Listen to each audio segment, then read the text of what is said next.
Salut à tous, ravi de vous retrouver. C'est le débriefing F1, vous êtes bien sur motorstv.com et nous avons le plaisir, comme d'habitude, d'accueillir Jean-Luc Roy qui va tout nous dire sur le Grand Prix du Brésil. Je vais essayer de tout vous dire. Salut LFB, bonjour Salut à tous. Jean-Luc.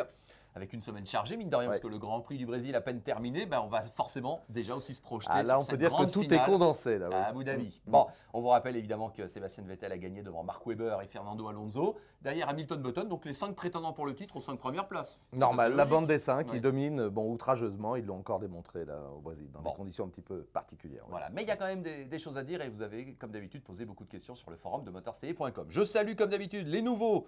Ça passe, Giacinelli Ferrari, Fouché et Alpinos. Voilà, donc bravo et merci à eux. Voilà. Je te propose malgré tout de revenir chronologiquement, si j'ose dire, à la journée de samedi. Beaucoup de questions sur Hülkenberg et sa pole position. Et oui, sensationnel, hein, Valentin du 17, M. Brand, Signalu 77, Forza Rossa te demande comment tu as vécu cet événement, mine de rien, de voir un jeune pilote signer sa première pole. Formidablement bien, parce que moi, de toute façon, on connaissait le talent d'Hülkenberg, hein, son palmarès plaide pour lui, champion GP2 en titre, enfin maintenant Pastor Maldonado a été titré pour 2010, mais lui il était 2009, champion de Formule 3 Euro Series, un homme très rapide, un garçon déterminé, on sait bien qu'il ne laisse rien au hasard, managé par Willy Weber, on attendait un coup d'éclat, et là aussi, j'aime bien toujours dire ça. J'ai assez mis en avant les performances de Rubens Barrichello, précisément par rapport à Nico Hülkenberg, pour dire que là, sur les terres de Rubens Barrichello, Hülkenberg a réalisé un coup formidable, lui et son équipe, parce qu'effectivement, le premier à chausser les pneus slick tout à la fin de cette séance qualificative, qui a été extrêmement mouvementée, puisque le tracé allait en s'asséchant en permanence. Donc à un moment, il a fallu prendre l'option courageuse de monter les pneus slick et de voir si ça passait. Et donc, effectivement, c'est Barrichello qui l'a fait le premier, mais on a incité tout de suite Hülkenberg à venir. Hülkenberg a chaussé les pneus et là, a aligné de mémoire 3 temps systématiquement les plus rapides. Donc, il s'est installé tout en haut de la feuille des temps et les autres étaient un petit peu derrière. Donc, ce n'est pas seulement un coup de hasard, c'est du courage, c'est du talent. Et moi, j'adore ça parce qu'une nouvelle fois, quand il y a des circonstances exceptionnelles, on se rend compte qu'à ce moment-là, le talent d'un pilote peut émerger. Là, c'était le cas. Il a, comme l'ont dit d'ailleurs ses adversaires les plus directs, et d'ailleurs à commencer par Vettel et Weber, sidérés par le niveau de performance en disant « Ok, il nous a devancé parce que eux, ils savent que dans leur tour, ils sont loupés ici ou là un tout petit peu. C'était pas parfait, mais ils s'attendaient à 1, 2 dixièmes. Quand ils ont regardé la feuille des temps et qu'ils ont vu qu'ils ont pris, c'est le cas de le dire, plus d'une seconde, là, il n'y a qu'un mot qui leur est venu à la bouche.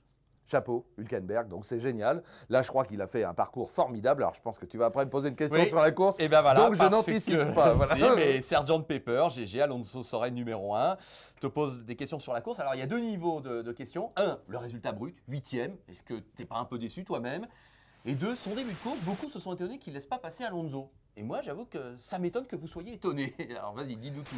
Alors, dans l'ordre, la performance d'ensemble de l'écurie était bonne, puisque Barrichello, 6e. C'est également une des très, très belles performances. Encore une fois, on sait très bien comment la hiérarchie... Je parle des essais, naturellement. Alors, on en vient en course. Bon, départ, ça, je l'avais dit avant, donc j'ai pas de mal à le dire, là, je l'ai dit sur AMC.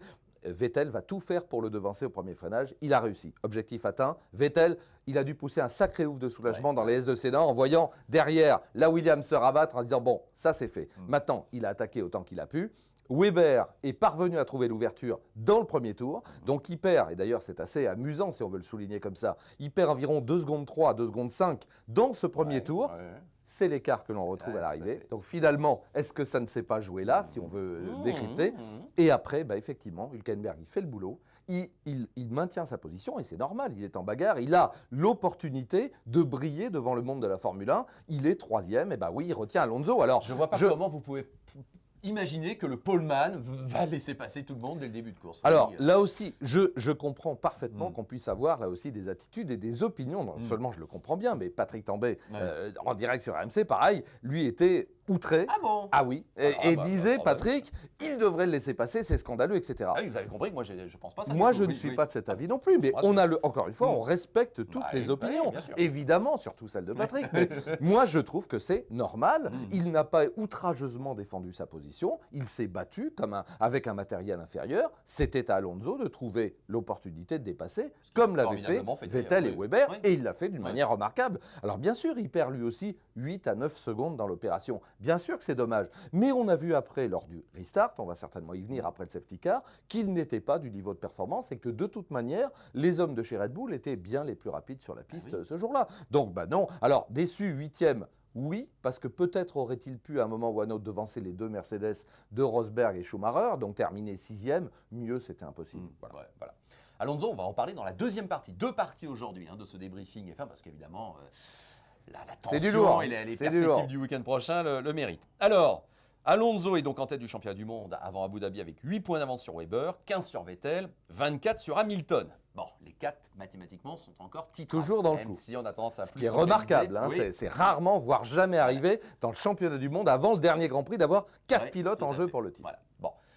Alonso n'est donc pas devenu champion du monde, c'était le seul qui avait la possibilité de le faire. Absolument. Mais en revanche, vous le savez, Red Bull, champion du monde des constructeurs. Alors, Red Chef te pose la question, comment tu réagis à ce titre officiel, ça y est, qui est tombé à Interlagos? Eh bien moi je suis ravi et je pèse mes mots, le sport a triomphé. Voilà, on a assez dit, certains ont assez dit à Christian Horner, et oui ils vont tout perdre et finalement ils vont se prendre les pieds dans le tapis. Eh bien non, Christian Horner, Dietrich Mateschitz et même Helmut Marko ont eu raison. Voilà, le staff de Red Bull a eu raison. Ils décrochent leur premier titre mondial. On sait que pour les constructeurs, et j'y associe évidemment Renault, Red Bull, Renault, c'est très important de décrocher le titre constructeur. Eh bien ils l'ont fait de la plus belle des manières en laissant le sport décider, en laissant les pilotes se battre avec la meilleure voiture, évidemment, et grâce en soit rendu à Adrian Newey, je le gardais pour la bonne bouche, qui a créé une machine absolument formidable, exploitée par les pilotes. Alors maintenant, le titre pilote, tu vas aussi m'en parler, on verra bien, mais le titre constructeur, ça c'est fait. Et moi je dis, chapeau les gars, et bravo à Horner d'avoir tenu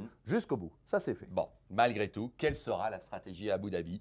Kazam, GG, Sapas, Schumi te posent la question. Bah oui, ils ont bien donc les 2 pilotes, Weber et Vettel, mais ils ne sont pas en tête. Il y aura un petit... Alors, consigne d'équipe, décision qui apparaîtra comme émanant d'un seul des pilotes sans qu'on les lui demandé. Comment tu vois, comment peuvent-ils gérer cette situation?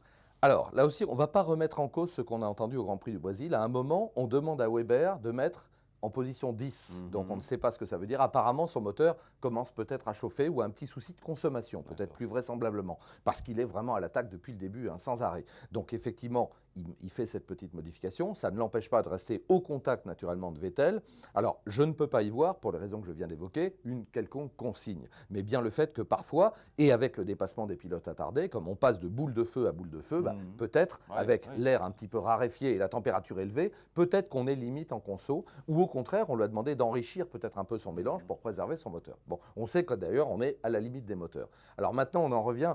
C'est clair qu'on n'a pas demandé, et on l'aurait vu à Vettel, de laisser passer Weber, ce qui, dans l'optique du championnat, eût été naturellement la solution la plus rationnelle pour permettre à Weber de revenir au contact d'Alonso. Donc dans ces conditions-là, je vois mal l'écurie demander à Vettel s'il est en tête du championnat, et donc c'est pour ça que les qualifs vont être encore plus importantes que jamais, parce qu'il faut bien le dire, depuis quelques Grands Prix, Vettel domine Weber, très clairement. Là aussi, il faut remonter à 5 ou 6 Grands Prix. Oui, parce qu'on parlait récemment, excuse-moi, des 3 victoires en 4 courses d'Alonso en septembre, on va dire, mais on aurait pratiquement pu parler des 3 victoires consécutives de Vettel. Bon, absolument. Hormis bien sûr cet abandon au dernier moment en Corée, mais ça fait 3 Grands Prix que Vettel semble au-dessus du lot.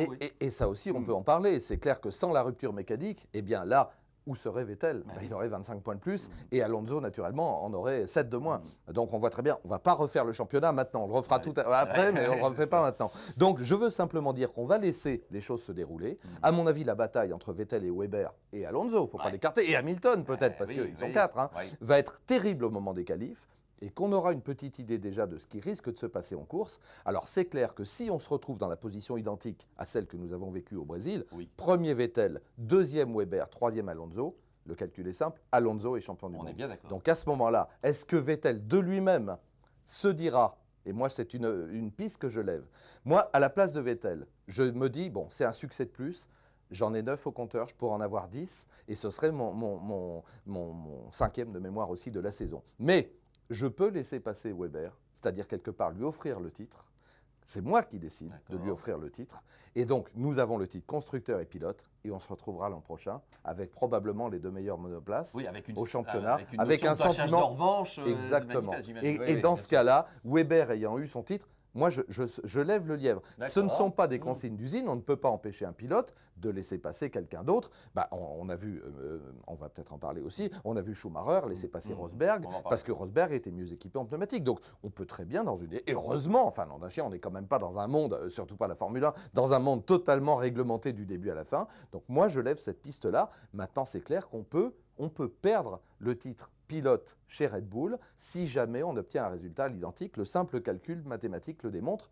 Donc, alors, je ne vais pas parler de mes pronostics pour le moment, mais ça veut dire qu'effectivement, tout à l'heure. il vaut toujours mieux être devant qu'être derrière, c'est une évidence.